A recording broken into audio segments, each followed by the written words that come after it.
Perfecto. Entonces, siempre es importante, en este caso, hablar sobre respecto a los cambios que están asociados a los pacientes que efectivamente están postrados, ¿ya? Los principales cambios que existen es la disminución de, bueno, de la masa muscular, que no solamente ocurre a los pacientes postrados, sino que también en personas mayores, sobre todo se ha visto que la disminución de la masa muscular ocurre dentro de más o menos de los 40 años hacia adelante, ¿ya? Y que esto está asociado a múltiples factores, ¿ya? Que es el tema de la actividad física, la realización de actividad física, el llevar una buena alimentación, ¿ya?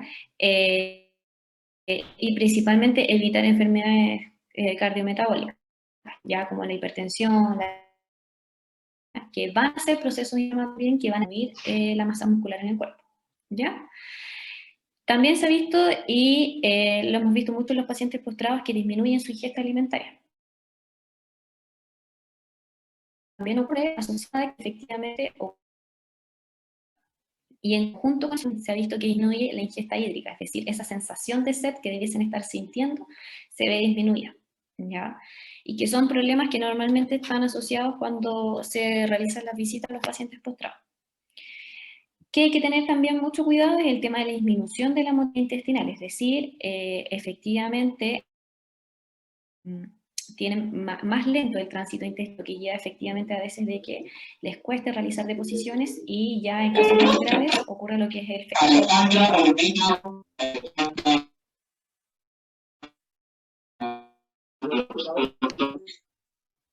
Ahí está silenciado, ¿cierto?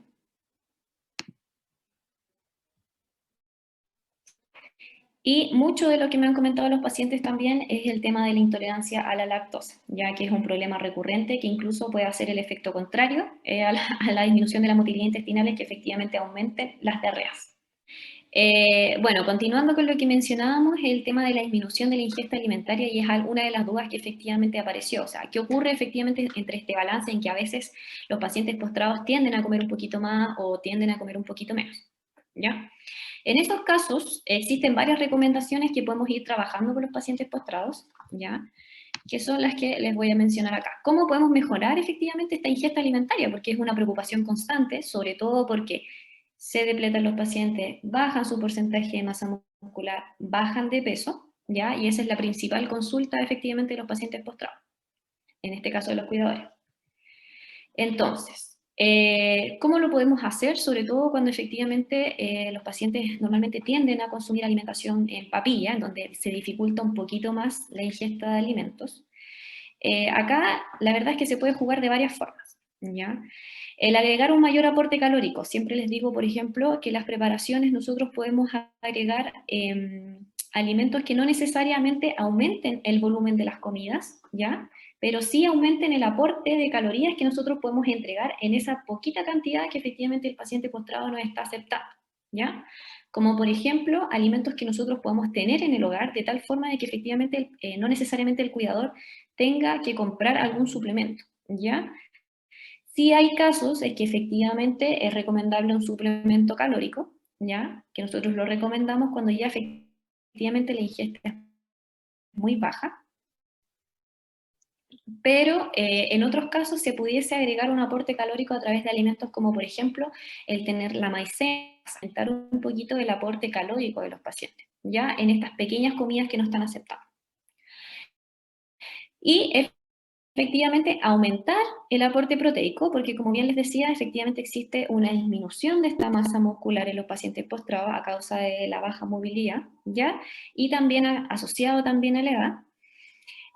Por lo tanto, también se genera un mayor aporte proteico a través de estas pequeñas comidas, y lo que nosotros siempre recomendamos es fraccionar, es decir, ejemplo, si efectivamente el paciente vemos que no está aceptando, a lo mejor nosotros le estamos dando 4 comidas principales en el día, quizás a lo mejor está poder fraccionarla a 6 o 7 veces en el día, pero en pequeñas cantidades, de tal forma que estos mismos requerimientos, es decir, lo que requiere el paciente para mantenerse estable y no bajar de peso, nosotros fraccionamos más veces la comida, pero efectivamente entregando el aporte calórico y el aporte proteico que efectivamente el paciente requiere para mantenerse en un buen estado de salud. Lo otro que es muy importante es mejorar los sabores, porque efectivamente, ¿qué pasa cuando nosotros entregamos alimentación en papilla? Se vuelve efectivamente con un menor apreciación de sabores, ¿ya? Por lo tanto, va a ser clave efectivamente el poder agregar otros tipos de condimentos que mejoren la calidad de la alimentación que nosotros le estamos entregando a los pacientes postrados. Y para eso va a ser clave el control de ingesta, ¿ya? ¿A qué me refiero con esto? Cuando efectivamente nosotros vamos de visita a ver a los pacientes postrados o cuando efectivamente se realiza una anamnesis nutricional de qué es lo que está consumiendo, es muy importante saber cuánto es lo que yo le estoy ofreciendo versus cuánto es lo que efectivamente el paciente me está aceptando, ¿ya? ¿Por qué? Porque de acuerdo con eso nosotros podemos realizar una evaluación de acuerdo a cuánto es realmente lo que efectivamente me está entregando de aporte calórico y de aporte proteico, lo que yo le estoy entregando al paciente, para poder evaluar si es que necesita suplementación o suplementación calórica, o en este caso de proteínas dentro de la alimentación. ¿Ya? Ahora, ¿qué es muy importante también tener en cuenta, y es lo que se considera dentro de las planificaciones cuando se realiza una visita a un paciente postrado, es el tema de que, y muchas dudas que ocurren, qué es lo que puedo agregar en las comidas o qué es lo que no puedo agregar en las comidas de acuerdo a las patologías, ¿ya? Por ejemplo, los pacientes que están con tratamiento anticoagulante o los pacientes que tienen patologías base como la diabetes, la hipertensión, ¿ya? O la dislipidemia, o a veces están con enfermedades renales, ¿ya? En estos casos, también lo mismo, es evaluar efectivamente cuáles son los alimentos que tienen en el hogar, ¿ya? Y de acuerdo con eso, efectivamente realizar educación de evitar, por ejemplo, entregar sopas para uno, sopas en sobre, alimentación más industrializada, y realizar más preparaciones en naturales, que sean en consistencia papilla para mejorar efectivamente la ingesta de alimentos, ¿ya? Y en los casos oportunos, realizar un mayor aporte calórico por medio de chuño o por medio de, por ejemplo, de maicena, o a veces también en aporte proteico, lo voy a mostrar acá. Entonces acá es como les decía yo, existe una disminución de la masa muscular, lo cual efectivamente aumenta la fragilidad del paciente. Y siempre me preguntan, entonces, ¿cómo puedo agregar más proteína a las comidas? ¿Ya? Las recomendaciones a veces, las más naturales, las que podemos encontrar más caseras en la casa, es a veces el considerar el uso de gelatina en las comidas, ¿ya? Entonces acá yo les muestro, por ejemplo, que la gelatina, solo 2 cucharaditas tiene 6,4 gramos. Entonces, por ejemplo, lo podemos considerar a lo mejor en un postre, ¿ya? Que le podemos entregar al paciente, una colación de media mañana o una colación de media tarde. Y el huevo es como el aporte proteico estrella, sobre todo en los pacientes cuando nosotros le incorporamos lo que es el almuerzo o la cena, ¿ya? En donde vemos que ya ahí nosotros tenemos un aporte de 10,9 gramos en 100 gramos, que vendría siendo como un huevo, ¿ya? Por lo tanto, efectivamente, nosotros podemos considerar este aporte proteico para efectivamente evitar o mantener la masa muscular en los pacientes postrados, ¿ya? Que es lo más preocupante cuando efectivamente hacemos evaluación de pantorrilla. Y ya la tercera opción, efectivamente, cuando ya efectivamente la ingesta es muy bajita, lo que recomendamos mucho es el Ensure Advance. ¿Por qué? Porque el Ensure no solamente es muy bueno en proteínas, ¿ya? Sino que también es muy bueno en lo que le llamamos nosotros y tiene como el factor estrella, que es el HMB, ¿ya? El HMB lo que ayuda mucho es a mantener esta masa muscular en los pacientes, no aumentarlo, que esto es súper importante, ¿ya? No es que aumente la masa muscular, pero sí ayuda a evitar que se degenere, que efectivamente esta disminución de masa muscular que ocurre en los pacientes postrados se vea un poco más estabilizado, ¿ya? Y se pueda mantener más estable. Ahora, ustedes ven efectivamente que el aporte proteico también es muy bueno. En una taza de 230 ml, ¿ya? Nosotros ya tenemos un aporte de 8,6 gramos de proteína. Por lo tanto, ya si nosotros consideramos dentro de la alimentación de los pacientes 2 porciones de lácteos, ya como colación o también como considerando como once o desayuno, ya nosotros podríamos cubrir efectivamente un buen aporte proteico, considerando además que en las papillas nosotros vamos a agregar carne molida, vamos a agregar a lo mejor clara de huevo, y en las colaciones podemos agregar gelatina. Entonces, efectivamente, el paciente ya pudiese estar cubierto con sus proteínas para evitar de que efectivamente se deplete más de lo que está. Otra pregunta que hicieron mucho es el tema de la variedad de los productos, y que está asociado mucho con lo que mencionaron con el tema de la disminución de la motilidad intestinal, es decir, efectivamente comienzan a tener el tránsito intestinal un poquito más lento, ¿ya? Entonces, variedad de productos. ¿Son mejores los alimentos integrales a los normales? Depende también, ¿ya? Depende mucho efectivamente de con qué lo comparemos, ¿ya? Y efectivamente con la realidad del caso. ¿A qué me refiero con esto? Efectivamente existen problemas de constipación en los pacientes postrados asociados a que hay una disminución de su movilidad, ¿ya? Y la recomendación de ingesta es muy importante que ustedes sepan de que la recomendación general es de 25 gramos diarios, algo que ni siquiera la población normal llega a, o es capaz de efectivamente alcanzar, ¿ya? En la mayoría de sus casos. Por lo tanto, en un paciente postrado efectivamente va a dificultar un poquito más, ¿cierto? Porque también pasa de que efectivamente disminuye la ingesta alimentaria.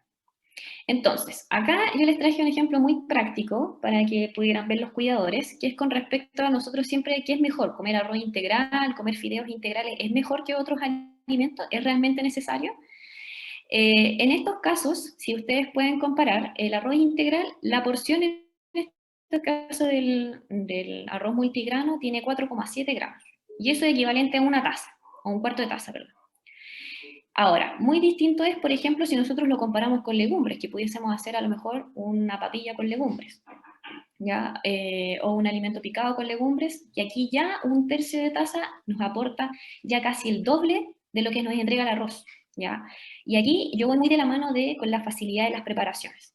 El arroz integral, a diferencia de los garbanzos, es muy difícil efectivamente de moler, demora más el tiempo de cocimiento, es un alimento que efectivamente no hay y que efectivamente no existe en la casa, o sea, muy poca gente consume arroz integral. Por lo tanto, ¿qué es lo ideal? Tratar de que efectivamente al cuidador se le haga mucho más fácil incorporar fibra en la alimentación para disminuir estos problemas de constipación. Y en estos casos, lo mejor es a lo mejor recurrir al garbanzo, que es mucho más fácil de cocer, es una preparación que es mucho más fácil de transformar a papilla, transformar un alimento picado, y es mucho más fácil de entregar a los pacientes postrados, a diferencia a lo mejor del arroz multigrano. Ahora, hay otras formas que nosotros podemos efectivamente mejorar el aporte de fibra en los alimentos, ¿ya? Para mejorar efectivamente la constipación, y son alimentos que son más simples de agregar también en la alimentación, que es, por ejemplo, en estos casos, el salvado de avena, la linaza molida, la chía, o hace poquito que salió un emprendimiento chileno, que es de la fibra de manzana, que es la sana, ¿ya? Si bien, si se fijan, el aporte de fibra es alto con relación a lo que uno le puede agregar a la comida, es decir, solo 3 cucharadas de salvado de avena ya me aportan 4,7 gramos de fibra.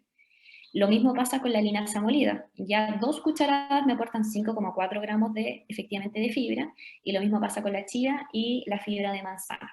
Por lo tanto, es mucho más fácil de que si además nosotros tenemos un paciente que me está aceptando muy poquita comida, ¿ya? Efectivamente, solo 3 cucharadas nos van a agregar un mayor aporte de fibra en comparación que una taza completa de arroz integral o una taza completa de arroz o de fideos integrales. Entonces, aquí va efectivamente el juego de qué es más fácil. ¿Es más fácil comer arroz integral para un paciente que efectivamente está teniendo baja ingesta? O quizás a lo mejor a esta pequeña cantidad de papilla que nosotros le estamos entregando al paciente postrado, agregarle a lo mejor 3 cucharadas de salvado de avena, que además es mucho más barato, ¿ya? Que nosotros también tenemos que pensar en eso. La facilidad y efectivamente lo más económico que es el paciente para poder incorporar fibra en la alimentación. No sé si quieren comentar con respecto a la pregunta que les hice. ¿Qué es lo que piensan? Perdón, yo quería hacer una pregunta. Sí, Alicia, adelante. Sí, respecto a la linaza y la chía, yo he escuchado que para que tengan su efecto tienen que estar húmedos hace un rato. ¿Hay algo en la preparación que hace verdaderamente una diferencia para que realmente sean eficaces o no? Sí, súper buena pregunta. En el caso de la linaza molida, no hay ningún problema. Sí, por ejemplo, la linaza entera, y en el caso de la chía también cuando es entera. ¿Por qué razón? Porque se habla más que nada como de los antinutrientes, ¿ya? Entonces la idea es efectivamente hacer reposar, en este caso la linaza y la chía, para generar un mayor aporte, aprovechamiento de los nutrientes que nos entregan estas semillas, ¿ya? Y en el caso de la chía, muy en específico de esto, que también nos ayuda también, la chía no es que tenga omega 3, pero tiene un ácido graso que cuando nosotros lo consumimos se transforma en omega 3 en el cuerpo. Por lo tanto, si nosotros podemos aplastar la chía, liberamos este aceite y generamos una mayor absorción de este aceite para poder ser transformado en el cuerpo a omega 3. Entonces, también aquí, si se ven, vemos hartos roles. Podemos efectivamente consumir chía para mejorar el aporte de omega 3, que es antiinflamatorio en los pacientes para artrosis, y además de eso es muy buen aporte de fibra que nos va a ayudar efectivamente a mejorar la constipación en los pacientes postrados. O sea, podemos tener ahí un alimento que es clave para ambas cosas. Ahora, sí es importante el tema de lo que les menciono siempre, evaluar el aporte hídrico, es decir, cómo estamos entregando la hidratación. A veces yo les recomiendo a los pacientes que efectivamente consumir 1,5 litros diarios ya de por sí a veces para la población general no se alcanza. Entonces, ¿cómo podemos hacerlo? A veces les digo por jeringa, entregar por jeringa, efectivamente estas jeringas que tienen a lo mejor 200 ml, que tienen 100 ml, ir entregando de a poquitito de tal forma que podamos ir entregando el aporte hídrico que el paciente requiere y mejorando efectivamente lo que es la constipación. ¿Ya? ¿Por qué? Porque la fibra no actúa por sí sola, sino que efectivamente es en conjunto con el consumo hídrico, que es muy importante. Entonces, otra pregunta que me hicieron mucho, o sea, que hicieron en el grupo ¿es necesario el lavado de las legumbres y el arroz antes de las preparaciones? Y esto está muy relacionado con la pregunta que efectivamente realizó Alicia, que es con el tema de los antinutrientes. En este caso, el consumo de el lavado de arroz no es necesario. Se habla efectivamente para disminuir el almidón. Pero la verdad es que hoy en día los estudios han visto que no es tan relevante realizar el lavado del arroz, ¿ya? Sí, muy distinto es con el tema de las legumbres, ¿ya? Que efectivamente lo que se busca cuando se remojan las legumbres es poder efectivamente reducir la cantidad de antinutrientes. ¿A qué se le llaman estos antinutrientes? Que efectivamente lo que hacen es capturar o disminuir la absorción de los nutrientes que tienen en gran cantidad las legumbres, que es como por ejemplo el hierro. ¿Ya? Este pequeño hierro que efectivamente que tienen las legumbres, los antinutrientes hacen que no se puedan absorber a través de la alimentación si es que no los remojamos antes. Y lo mismo pasa, por ejemplo, con los frutos secos, con la chía, con las semillas en general. ¿Ya? Entonces, en este caso, el arroz no es necesario efectivamente lavarlo o dejarlo remojando, pero sí es importante en el caso de las legumbres para generar un mayor aprovechamiento de los nutrientes que nos pueden entregar estos alimentos. ¿Ya? Ahora, otra pregunta que realizaron es el tema de los productos cero lactos son recomendados. Ya, en estos casos sí, cuando los pacientes efectivamente, ¿qué es lo que ocurre? Nosotros, a medida que pasa la edad, existe una disminución de la lactasa, que es una enzima que efectivamente degrada la lactosa, ¿ya? Y la lactosa es el azúcar de la leche, es un disacárido. ¿Qué es lo que ocurre? Cuando nosotros efectivamente dejamos de tomar lactancia materna, desde ese momento en el que existe el destete, que nosotros le llamamos, ya existe una reducción de, efectivamente, de lo que es la lactasa, y eso comienza a ser gradual con el tiempo. Hay pacientes que efectivamente no tienen ningún problema con la lactosa, ¿ya? Que hay casos, pero en la mayoría, efectivamente, ya el 75% de la población mundial tiene efectivamente una reducción de la cantidad de producción de lactasa, ¿ya?